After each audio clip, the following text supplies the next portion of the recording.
নমস্কার। বলছি কালী প্রসন্ন সিংহ রচিত নতুন একটি উপন্যাস, রম্য রচনা হুতুম পেঁচার নকশা, সমাজ কুচিত্র, পল্লী গ্রামস্থ বাবুদের দুর্গোৎসব। আশা করি আপনাদের খুবই ভালো লাগবে।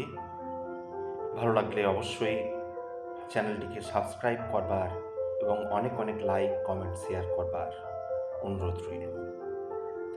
সম্পাদক ব্রজেন্দ্রনাথ বন্দ্যোপাধ্যায় ও সজনীকান্ত দাস।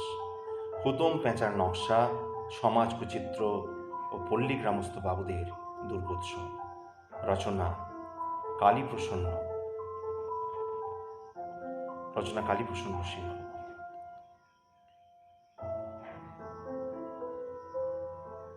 ভূমিকা: বাংলা সাহিত্যে ব্যঙ্গ, বিদ্রূপ এবং হাস্য রসপূর্ণ সামাজিক চিত্র অঙ্কনের একটা ধারা অনেকদিন হইতে চলিয়া আসিতেছিল।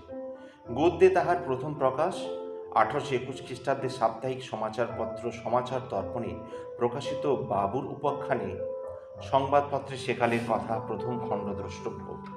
এই সময় হইতেই সামাজিক চিত্র ও পুস্তকাকারে প্রকাশিত হইতে শুরু করে। সমাচার চন্দ্রিকা সম্পাদক ভবানীচরণ বন্দ্যোপাধ্যায় এই শ্রেণীর রচনার প্রথম প্রদর্শক। তাহার রচিত কলিকাতা কমলালয় ও নববাবু বিলাস সে যুগে বিশেষ প্রসিদ্ধি লাভ করিয়াছিল। বিগত শতাব্দীর শেষার্ধে বাংলা গদ্যে অনেকগুলি সামাজিক চিত্র জন্মলাভ করে। ইহার কয়েকখানি নাম উল্লেখ করিতেছি: আলালের ঘরে দুলাল টেকচাঁদ ঠাকুর, হুতুম পেঁচার নকশা, হুতুম পেঁচা কালীপ্রসন্ন সিংহ, আপনার মুখ আপনি দেখো ফলানাথ মুখোপাধ্যায়, কাক ভূষুণ্ডির কাহিনী ক্ষেত্রমোহন ঘোষ, সমাজ কুচিত্র নিশাচর ভুবনচন্দ্র মুখোপাধ্যায়, আসমানির নকশা, পল্লী গ্রামস্থ বাবুদের দুর্গোৎসব, শ্রীযুত দশাবতারের এক অবতার রাম সর্বস্ব বিদ্যাভূষণ, কলিকাতার লুকোচুরি টেকচাঁদ ঠাকুর জুনিয়র, সচিত্র গুলজারনগর, আনন্দলহরী সংস্কার, বিজ্ঞাপন, সচিত্র গুলজারনগর ভাঁড় প্রণীত হাস্যরসের আশ্চর্য উপাখ্যান। ইহাতে কলিকাতা নগরের কয়েক বৎসর পূর্বের ব্যবস্থা, সামাজিক নিয়ম ও শাসন প্রণালী বর্ণিত হইয়াছে। উত্তম বান্ধারের মূল্য 40 মাত্র। সকল পুস্তকালয়ে এবং মানিক বসুর ঘাট স্ট্রিট ভবনে তত্ত্ব করিবেন। সুলভ সমাচার। বঙ্গীয় সাহিত্য পরিষদ ঐতিহাসিক উপকরণে সমৃদ্ধ এই সকল সামাজিক চিত্রের কোনো একটি পুনর্মুদ্রিত করিবার সংকল্প করিয়াছেন। ইতিপূর্বে আলালের ঘরে তুল্যের প্রাথমিক ও সঠিক সংস্করণ প্রকাশিত হইয়াছে। এক্ষণে হুতুম পেঁচার নকশা প্রচারিত হইল। ইতিহাস: 1783 শকে হুতুম পেঁচার নকশা প্রথম খণ্ড প্রকাশিত হয়। আমরা ইহার প্রথম খণ্ড চড়ক দেখিয়াছি। উহার আখ্যাপত্র এইরূপ: হুতুম পেঁচার কলিকাতার নকশা চড়ক প্রথম খণ্ড। উৎপৎস তেন্তি মম কোপি সমান ধর্মা কালো হয়ং নিরবধি বিধির পুলাচ পৃথ্বী ভূতি আসমান রামপ্রেষে মুদ্রিত। পুস্তিকার ভূমিকাস্বরূপ এই অংশটি মুদ্রিত হইয়াছে। বিজ্ঞাপন: হুতুম পেঁচা এখন মধ্যে মধ্যে এইরূপ নকশা প্রস্তুত করবেন। এতে কি উপকার রসিবে তা আপনারা এখন টের পাবেন না, কিন্তু কিছুদিন পরে বুঝতে পারবেন। হুতুম পেঁচার কি অভিপ্রায় ছিল, কিন্তু হয়তো সে সময় হতভাগ্য হুতুমকে দিনের বেলা দেখতে পেয়ে কাক ও ফরমাসে হারামজাদা ছেলেরা ঠোঁট ও বাঁশ দিয়ে খোঁচাখুচি করে মেরে ফেলবে। সুতরাং কি ধিক্কার, কি ধন্যবাদ, হুতুম কিছুই শুনতে পাবেন না। এই পুস্তিকায় 2খানি রেখাচিত্র রহিয়াছে, কিন্তু উহা বর্তমান সংস্করণে পুনর্মুদ্রিত হইল। হুতুম পেঁচার নকশা প্রথম ভাগ। স্বর্গাবীত মনুপ্রাপ্তং আচার্য মুখকান্তরাৎ প্রকাশালয় চরিত্রাণাং মহত্ত্বসাত্তথা চিত্তবৃত্তিশ্চ দত্তাস্मै প্রতিভা পরিমার্জিতা। কলিকাতা। হুতুম পেঁচার নকশা দ্বিতীয় ভাগ 1863 সনে প্রকাশিত হইয়াছিল বলিয়া মনে হয়। মৌলিকতা: বঙ্কিমচন্দ্র বাংলা সাহিত্যের ইতিহাসে আলালের ঘরে দুলালকে বিশেষ গৌরবের আসন দিয়াছিলেন এবং রুচি বিচার দিয়া হুতুম পেঁচার নকশার নিন্দা করিয়াছিলেন। বঙ্কিমচন্দ্রের বিশেষ প্রতিপাদ্য এই ছিল যে আলালের ঘরে দুলালেরই সর্বপ্রথম বাংলা ভাষা ও সংস্কৃতের কঠিন নিগাড় হইতে মুক্তি লাভ করিয়াছিল। কিন্তু বস্তুত আলালের লেখক প্রচলিত লেখা রীতিকেই অনুসরণ করিয়াছিলেন। কথ্য ভাষা প্রয়োগের দিকে খুব একটা ঝোঁক তাহার ছিল না। ঝোঁক একটা ছিল এই মাত্র। আমরা এই ভাষায় প্রথম সার্থক প্রয়োগ দেখতে পাই হুতম পেঁচার নকশায়। এই প্রয়োগ এই প্রয়োগ আমরা যথাযথ যে আজও পর্যন্ত ইহার কোনো পরিবর্তন সম্ভব না। সামাজিক চিত্র হিসাবেও নকশার বৈশিষ্ট্য অসাধারণ। আলালের ঘরের লেখক টেক্সারকে বহু ক্ষেত্রে কল্পনার আশ্রয় লইতে হইয়াছিল, অর্থাৎ গল্প লিখিয়াছিলেন। তাই তিনি আধুনিক উপন্যাসের প্রথম পথপ্রদর্শক হিসাবে বঙ্কিমচন্দ্র কর্তৃকও কীর্তিত হইয়াছিলেন। হুতম সেকালে সমাজের নিখুঁত ছবি আঁকিয়াছেন। তাহার রচনা ফটোগ্রাফ ধর্মী। গল্প তাহার নিকট গৌণ। তাহার মুখ্য উদ্দেশ্য ছিল ঊনবিংশ শতাব্দীর কলিকাতার সামাজিক রূপ বর্ণন। তাহার রচনা কৌশল এমনই অপূর্ব যে পড়িতে পড়িতে এই কলিকাতাকে আমরা যেন প্রত্যক্ষ দেখিতে পাই। টেকচাঁদ লিখিয়াছেন গল্প, হুতম লিখিয়াছেন নকশা। এই নকশা রচনায় হুতম প্রথম এবং প্রধান। ভাষা এবং ভঙ্গির দিক দিয়া হুতম আজও পর্যন্ত অনুকৃত হইয়া আসিতেছেন, অর্থাৎ তিনি একটি ধারার প্রবর্তন করিয়া গিয়াছেন যাহা আজিও প্রবহমান। আলালের ঘরে দুলাল বিস্মৃত হইলে টেকচাঁদ বিস্মৃত হইবেন। কিন্তু চলতি ভাষা ও সামাজিক নকশা যতদিন প্রচলিত থাকিবে ততদিন হুতমের মূর্তি নাই, মৃত্যু নাই। সমসাময়িকের দৃষ্টিতে হুতম সমসাময়িক পত্র ও পুস্তিকায় প্রকাশিত আলোচনা ও প্রশস্তির মধ্যে কয়েকটি নিম্নে মুদ্রিত করিলাম।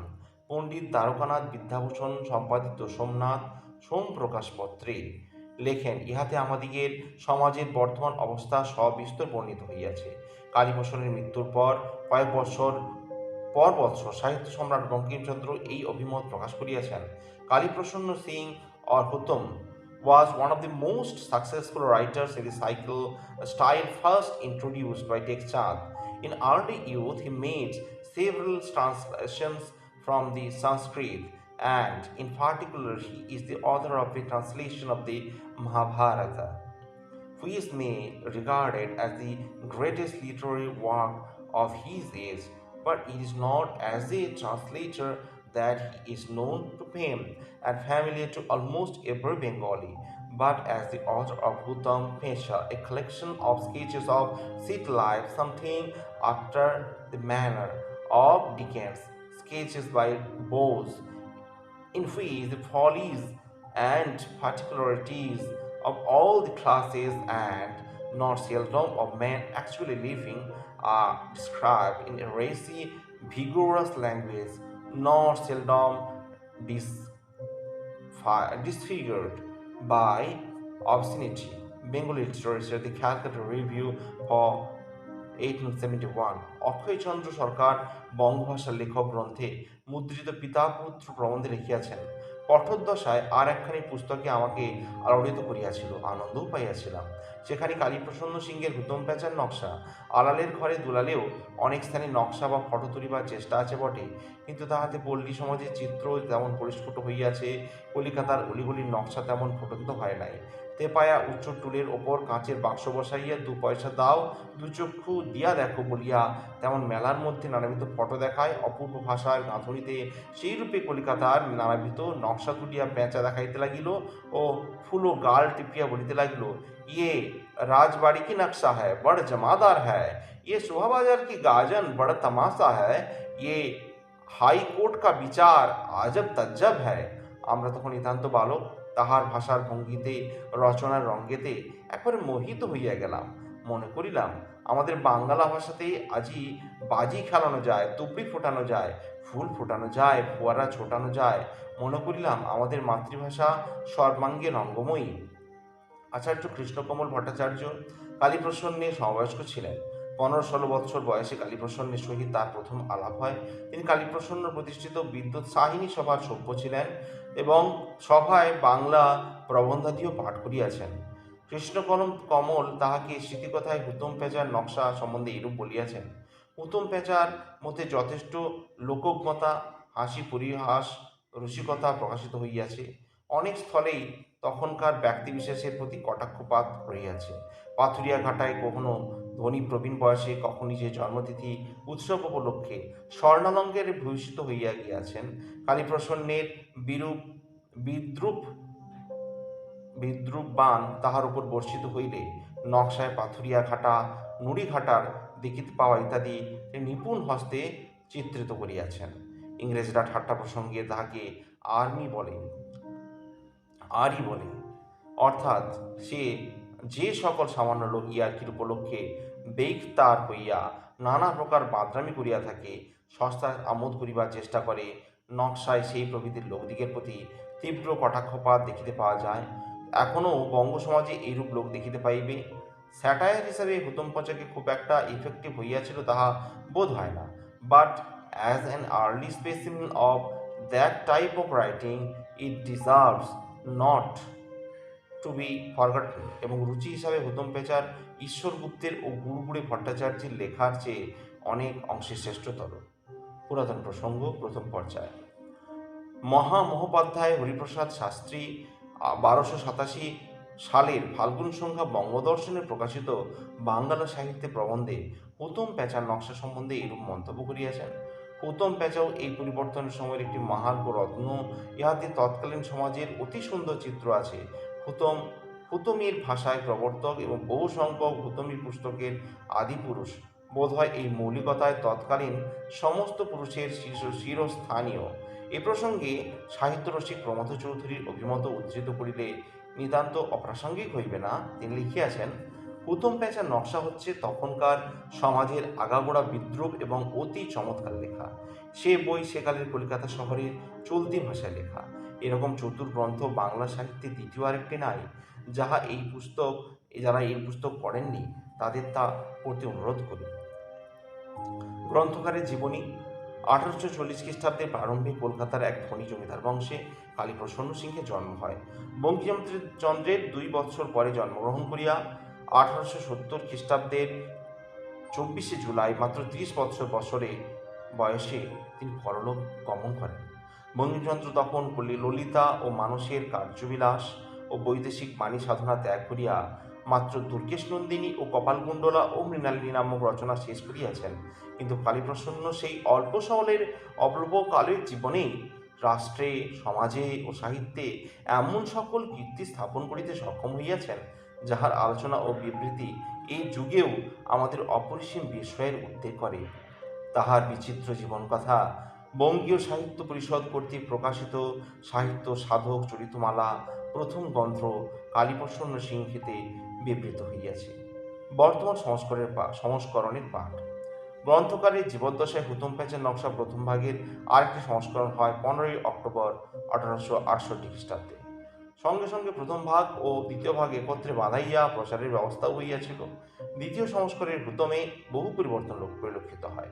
দৃষ্টান্তস্বরূপ বলা যাইতে পারে, বর্তমান সংস্করণে পুস্তকে প্রথম ভাগের প্রারম্ভে টপ্পাগানে যে 2টি পংক্তি উদ্ধৃত হইয়াছে, তৎপরিবর্তে প্রথম সংস্করণের পুস্তকে মধুসূদনের অনুকরণে অমিত্রাক্ষর চন্দ্রে এই কবিতাটি ছিল। হে শারদে, কোন রোষে তুবদুষী দাসী ও চরণ তলে, কোন অপরাধে ছলিলে দাসীরে দিয়ে এ সন্তান, এ কুৎসিতে কোন লাজে সপত্নী সমাজে পাঠাইব, ফিরিলে মা এ কুরূপে দূষিবে জগৎ, হাসিবে সতিনী পোড়া, অপমানে উভয়ারে কাঁদিবে কুমার। সে সময় মনে যেন থাকে চির অনুগত লেখনীরে। আমরা 1868 সনে গ্রন্থকারের জীবদ্দশায় প্রকাশিত শেষ সংস্করণকেই মূল আদর্শ ধরিয়া পুস্তকে মুদ্রণ করিয়াছি। কারণ গ্রন্থকার জীবিত থাকিয়া যে পরিবর্তন সাধন করিয়াছেন তাহা মানিয়া লইতে আমাদের বাধ্য। তবে এই সংস্করণে যে যে স্থলে শব্দ ও পংক্তি পড়িয়া গিয়াছে, প্রথম সংস্করণের পাঠ ধরিয়া তাহা সংশোধন করিয়া লইয়াছে। সামাজিক নকশার দিক হইতে গ্রন্থটিকে সম্পূর্ণতা দিবার জন্য হুতমের রচনার সঙ্গে নবাব সমাজচিত্র ও পল্লী গ্রামস্থ বাবুদের দুর্গোৎসব সন্নিবিষ্ট হইল। এইগুলি হুতমের রচনা না হইলেও হুতম অনুসরণকারী 2 জন শক্তিশালী লেখকের রচনা। 1865 সনের জানুয়ারি মাসে নিশাচর পরিণীত সমাজ চিত্র প্রকাশিত হয়। পুস্তকের পৃষ্ঠা সংখ্যা 68।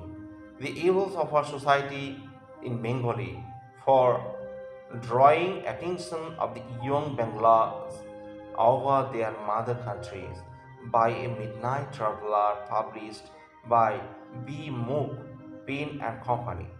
সমাজ বিচিত্র বঙ্গভূমি মাতৃভূমির প্রতি বঙ্গীয় যুবকগণের চিত্রাকর্ষণের নিমিত্ত নিশাচর প্রণীত অমরাবতী সঞ্জীবনী মন্ত্র।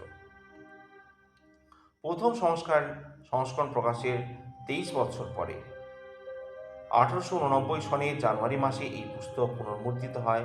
প্রকাশক ধুলিয়ান নিবাসী অনুকূলচন্দ্র চট্টোপাধ্যায় গ্রন্থকার মহাশয়ের অভিমত গ্রহণপূর্বক উপযুক্ত স্থলবিশেষ কতক সংযোজন এবং কোনো স্থানে পরিত্যাগ করিয়া এই দ্বিতীয় সংস্করণ প্রকাশ করেন। আমরা গ্রন্থকারের মূল সংস্করণের পাঠই অনুসরণ করিতেছি। সমাজ বৈচিত্র্যের লেখক নিশাচরকে এই সম্বন্ধে সততই কৌতূহল হইতে পারে। তিনি সেকালের সুপ্রসিদ্ধ সাহিত্যিক ভুবনচন্দ্র মুখোপাধ্যায়।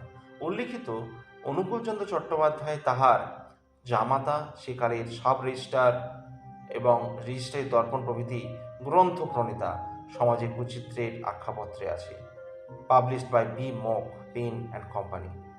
এই বি মক ভুবনচন্দ্র মুখোপাধ্যায়, বি মুখ নামেই সংক্ষিপ্ত রূপ। ভুবনচন্দ্রই সেই সমাজের বৈচিত্র্যের লেখক এবং স্পষ্ট উল্লেখ আমরা পাইয়াছি। স্বয়ং ভুবনচন্দ্রের মুখে সকল বৃত্তান্ত শ্রবণ করিয়া তাহারই জীবিতকালে যতীন্দ্রনাথ দত্ত তৎসম্প্রাপ্ত জন্মভূমিতে তাহার যে জীবনী প্রকাশ করেন, তাহাতে প্রকাশ 1770 থেকে 71 সনে খণ্ডস্ব প্রকাশিত গুপ্তকথা লিখিবার অগ্রে সমাজ বৈচিত্র্য নামে তিনি একখানি সামাজিক নকশা প্রণয়ন করেন। সেখানে হুতমের ভাষার অনুকরণ বিজ্ঞ লোকে তাহা পাঠ করিয়া প্রকৃত চিত্র বলেন। হুতম নিজেও প্রশংসা করিয়াছেন। 20 জুলাই তারিখে ভুবনচন্দ্রের জন্ম হয় 24 পরগনার অন্তর্গত দক্ষিণ বারুইপুরের সন্নিহিত শাসন গ্রামে তাহার মাতামহ আশ্রমে। শৈশবাবধি মাতৃভাষায় তাহার গভীর অনুরাগ ছিল। 1861 সনের জুলাই মাসে জগনমোহন তর্কালঙ্কার ও মদন গোপাল গোস্বামীর সম্পাদনায় দৈনিক পরিদর্শক প্রকাশিত হইলে ভুবনচন্দ্র তাহাতে কবিতা লিখিতেন। পরবৎসর 14 নভেম্বর কালীপ্রসন্ন সিংহের পরিদর্শকের সম্পাদক ও সত্য অধিকারী হন তিনি জগন্মোহন তর্কালঙ্কার এবং তাহার সুপারিশে ভুবনচন্দ্রকে সহকারী রূপে গ্রহণ করেছিলেন। পরিদর্শক 3 মাস সগৌরের হয়ে চলিয়া লুপ্ত হয়। ভুবনচন্দ্র কালীপ্রসন্নের সুনজরে পড়িয়াছিলেন। পরিদর্শক লুপ্ত হইলেও সদাশয় কালীপ্রসন্ন তাহাকে নিকটেই রাখিয়াছিলেন।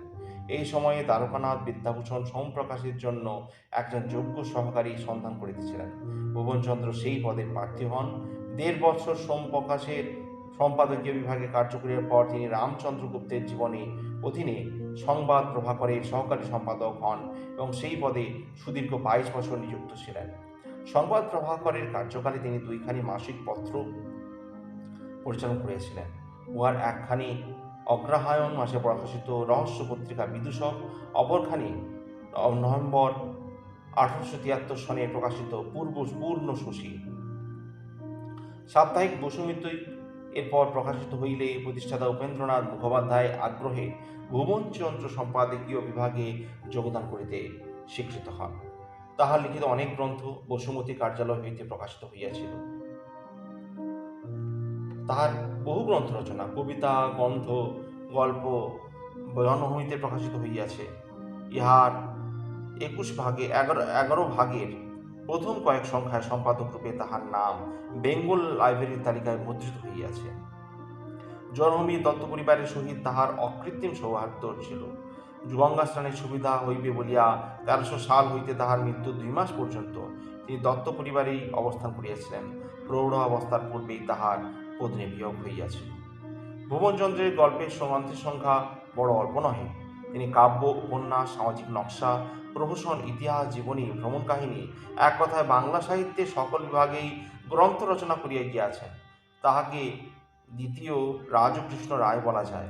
তার অনুবাদে সিদ্ধহস্ত ছিলেন নেদারল্যান্ডসের জোসেফ উইলমট, মারি কোরেলির সারোজ অফ স্যাতান, গালিভার স্ট্রাগলস প্রভৃতি সুললিত বাংলায় অনুবাদ করিয়াছিলেন। তাহার লিখিত বই এই এক নূতন, আমার গুপ্তকথা, হরিদাসের গুপ্তকথা আমাদের নিকট সমাধিক পরিচিত। ভুবনচন্দ্র নামের কাঙ্গাল ছিলেন না। তাহার লিখিত অনেক পুস্তকই গ্রন্থাকার হিসাবে তাহার নাম মুদ্রিত হয় নাই। উদীয়মান লেখকদের উৎসাহদাতারূপে তিনি অনেকের রচনা সংস্কার করিয়া দিয়াছেন। কুষ্টিয়া নিবাসী সৈয়দ মীর মোশাররফ হোসেন নামক এক মুসলমান যুবক দুইখানি বাংলা পুস্তক লিখিয়া তাহাকে দেখাইতে আনেন। তাহা উত্তমরূপে শোধন করিয়া বিশুদ্ধ ভাষায় সজ্জিত করেন। একখানির নাম বসন্ত কুমারী, দ্বিতীয় খানির নাম বিষাদ সিন্ধু। 18 জুলাই দোসরা শ্রাবণতে 1323 খ্রিস্টাব্দে 74 বছর বয়সে ভুবনচন্দ্র পরলোক গমন করেন। তাহার মৃত্যুতে পাঁচকড়ি বন্দ্যোপাধ্যায় তৎসম্পাদিত নায়কে লিখিয়াছিলেন, আলালের ঘরের সময় হইতে তিনি বাংলার গদ্যপদ্য লেখক মাইকেলের সহচর। তাহার লিখিত পুস্তক রাশির সংখ্যা করা যায় না, তাহা পাঠকগণেরও সংখ্যায় হয় না। সেই সরল সোজা দেশি বাংলা গদ্যের লেখক ভুবনচন্দ্রের মতন অনুবাদক বাংলায় আর ছিল না, বোধ হয় আর হইবে না। পল্লীগ্রামস্থ বাবুদের দুর্গোৎসব 1275 সালে এই পুস্তকখানি প্রকাশিত হয়। আসমানের নকশা পল্লীগ্রামস্থ বাবুদের দুর্গোৎসব ষষ্ঠীর বোধন হইতে মহানবমীর কাদা পর্যন্ত এই শ্রীযুক্ত 10 অবতারের এক অবতার কর্তৃক প্রণীত। প্রেমচন্দ্র তর্কবাগীশ। পুস্তিকায় লেখক আত্মগোপন করিয়া নিজেকে শ্রীযুক্ত 10 অবতারের এক অবতার রূপে বর্ণনা করিয়াছেন। বেঙ্গল লাইব্রেরির সংকলিত মুদ্রিত পুস্তকাদির তালিকায় তাহার আসল নাম রাম সর্বস্ব বিদ্যাভূষণ। এই পুস্তিকার প্রকাশকাল 16 ডিসেম্বর 1868 সালে পাওয়া যায়। 1250 সালে 24 পরগনা অন্তর্গত কোদালিয়া গ্রামে রাম সর্বেশ্বর জন্ম হয়। পিতার নাম রামগোপাল বিদ্যাবাগীশ। দাক্ষিণাত্য বৈদিক ব্রাহ্মণাদির মধ্যে বাগদান করিয়া প্রচলিত থাকায় বাল্যকালেই তার পরিণয় কার্য সম্পন্ন হইয়াছিলেন। তিনি কবিবর তারাকুমার কবিরত্নের ভগ্নীকে বিবাহ করেন। রাম সর্বস্ব সংস্কৃত কলেজে ব্যাকরণ, অলঙ্কার, কাব্য সাহিত্যাদি অধ্যয়ন করিয়া বিদ্যাভূষণ উপাধি লাভ করেন। ছাত্র জীবনের কৃতিত্বে সমুজ্জ্বল। সংস্কৃত কলেজ হইতে বহির্গত হইয়া পটলডাঙ্গা ট্রেনিং ইনস্টিটিউটের পণ্ডিত হন। তারপর তিনি বিদ্যাসাগর প্রতিষ্ঠিত মেট্রোপলিটন কলেজ, বউবাজার শাখা বিদ্যালয়ে দীর্ঘকাল অধ্যাপনা করিয়াছেন। 1903 খ্রিস্টাব্দে সংস্কৃত ব্যাকরণ প্রবেশিকার বিজ্ঞাপনে তিনি লিখিয়াছেন, প্রায় 12 বৎসর পরিণত অতীত হইল। তৎকালে আমি প্রায় 20 বৎসর ধরিয়া বিদ্যাসাগর মহাশয়ের বিদ্যালয়ে ও তাহার নিজের কাজে নিযুক্ত ছিলাম। তিনিও আমাকে পুত্রাধিক স্নেহ করিতেন। রাম সর্বস্ব অমায়িক প্রকৃতি, আমোদপ্রিয় ও সুরসিক ছিলেন। সাধারণ নিকট তাহার নাম রবীন্দ্রনাথের সংস্কৃত শিক্ষক হিসাবেই সমধিক ছিল। তিনি সেকালের একজন প্রতিষ্ঠাবান সাহিত্যিক ছিলেন, ইহা আজ অনেকের নিকট অবিদিত। কল্পলতিকা একখানি পাক্ষিক পত্রিকা, শ্রীযুক্ত রাম সর্বস্ব ইহা সম্পাদক ও প্রকাশক। 1882 খ্রিস্টাব্দের বৈশাখ মাসে রাম সর্বস্ব প্রতিবিম্ব নামে একখানি মাসিক পত্রিকা প্রকাশ করেন। ইহা তাহার প্রথম সংখ্যা সমালোচনা প্রসঙ্গে ও তত্ত্ববোধিনী পত্রিকায় লিখিয়াছেন।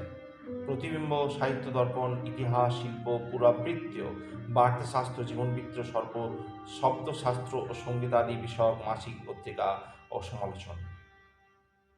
প্রকৃতির ক্ষেত রবীন্দ্রনাথের রচনা। প্রতিবিম্বে দ্বিতীয় সংখ্যা দ্বিজেন্দ্রনাথের লিখিত পতঞ্জলির যোগশাস্ত্র ধারাবাহিকভাবে প্রকাশিত হইয়া থাকে এবং 1282 সালের অগ্রহায়ণ মাস হইতে এই পত্রিকাখানি জ্ঞানাঙ্কুরের সহিত সম্মিলিত হইয়া জ্ঞানাঙ্কুর ও প্রতিবিম্ব নাম ধরিয়া ধারণ